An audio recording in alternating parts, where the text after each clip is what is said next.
I set myself a huge target when I went out to design the Phonics International programme. I wanted to base it on leading edge research and classroom practice, and I have done that. I also wanted to bring into this my own teaching experience, head teaching experience and teacher training experience, and I've done that. And furthermore, as a parent, I used to think, well, what are they teaching at school? And I wanted to be informed and involved, and I've also, therefore, built that into the programme as well. I've thought hard about multisensory teaching and learning, and made sure that I've addressed that. So Phonics International includes a very comprehensive range of resources which support the teacher in the teaching, the learner, and the learner's parent where that is appropriate. The way that teachers teach reading in the English language varies across the world in different English-speaking countries and from school to school. We now know, though, that we need systematic phonics teaching to be the most effective way of teaching reading. We have research on reading and we have leading-edge classroom practice. So much so that in the United Kingdom, the British government has now provided guidance for teachers based on the synthetic phonics teaching principles. The word synthetic means to blend. So basically this is about reading where you sound out and blend the written code on the page and you blend the sounds together to make the target word.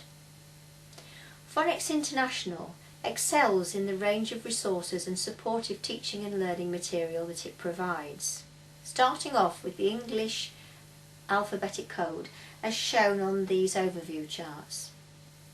These charts would be permanent reference charts in the classroom or in the home. People can choose which one they prefer. Always, though, the structure is the same.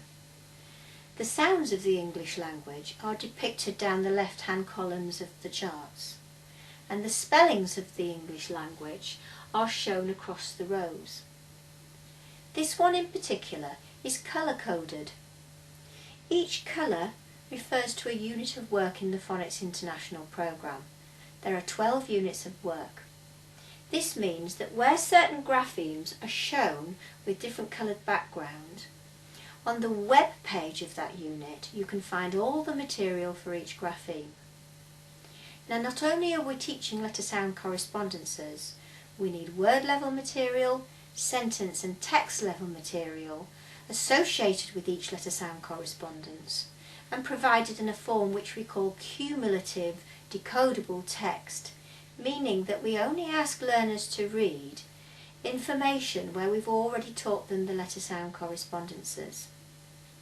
This chart here has pictures and exemplar words. This is a poster range, an alphabetic code frieze poster range, where each one of these pictures has its own poster. Now, the alphabetic code overview charts are permanent reference charts, whereas the frieze posters would be introduced when the teacher is introducing that letter-sound correspondence and would have a rolling programme of posters to display that.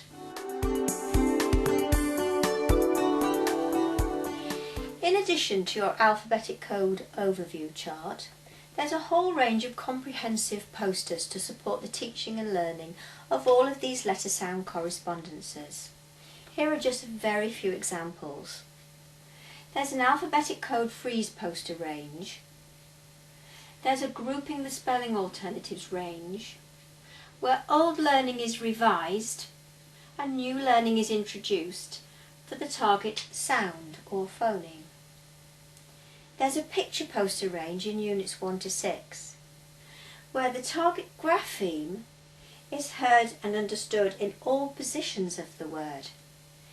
This has a sister resource with the same pictures and word examples online. The teacher or student clicks online, hears the focus sound, and then hears the exemplar words spoken. There's a mini poster range, where for every grapheme introduced, there's a range of exemplar words for the teacher to be able to both model the teaching and then leave on display to support the learning. In this range also, Any words which are considered a little bit tricky at the point that they're introduced is provided. There's this picture range that is associated with the I Can Read texts. That's text level material which is cumulative and decodable. These pictures are not intended as a picture prompt. They are to be used after the material has been read, and they're aids to memory of the vocabulary word banks that are associated with certain sounds and certain spellings. With Phonics International, there's additional material for Units 1 to 6 provided in the Early Years Starter Package. These posters have a very specific purpose in mind. We distinguish between teaching the alphabet and teaching the alphabetic code in Phonics International. So here we have a simple poster of the alphabet with both capital letters and lowercase. This is taught through singing an alphabet song or chanting, but is not associated with the teaching of reading and spelling directly. Here we have a poster which supports learning the lowercase letters as code for the first sounds of the pictures. Here we're teaching the uppercase or capital letters as code for those first sounds in the pictures. Here we're associating lowercase with capital letters and enabling the learner to be able to understand that whether it's a lowercase or capital letters, it's all code for the same sounds. These have been designed very flexibly so that they can be used as card matching games. They can be doubled in size as well, and the sections cut out, and this is a nice additional resource for the learning process. In the Early Years Starter Package also, there are some versions of the alphabetic code overview chart with less graphemes in than in the wider Phonics International programme, so that early learners can get the first steps and the first bits of code and not feel overwhelmed.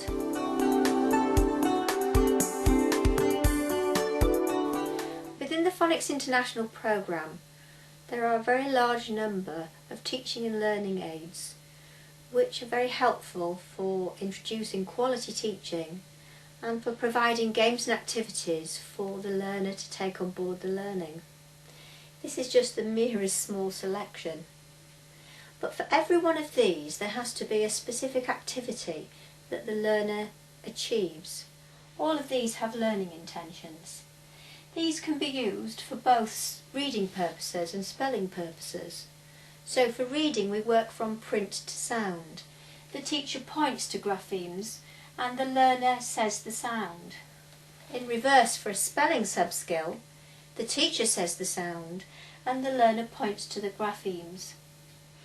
There's a whole range of letter-sound correspondences provided on writing lines. This is to support teaching of writing and the positional value that letters have on lines. Not many programmes provide anything like this on lines at all. We've got masses of word level material which is cumulative. It builds up as the graphemes are introduced. We've got a very wide range of flashcards which can also be used as alphabetic code freeze posters, a simpler version than the ones I showed you earlier. Teachers can make choices to use these. Here we have a picture range to develop what's called phonemic awareness, awareness of sounds in spoken words. And with this picture range we've also got the training material within the programme.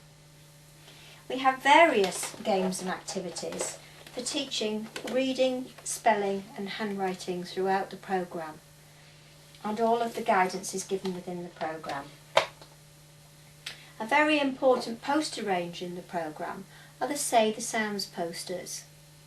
These can be used in many ways, straightforward as posters, enlarged, or they can be used as paper-based versions for each learner to have their own version and to say the sounds and point to the graphemes. So in other words, the learner is constantly revising old learning and not forgetting that as they move on to new learning. And the learner is also engaged in their own self-assessment because he or she is asked to get involved with whether they know these sounds or not.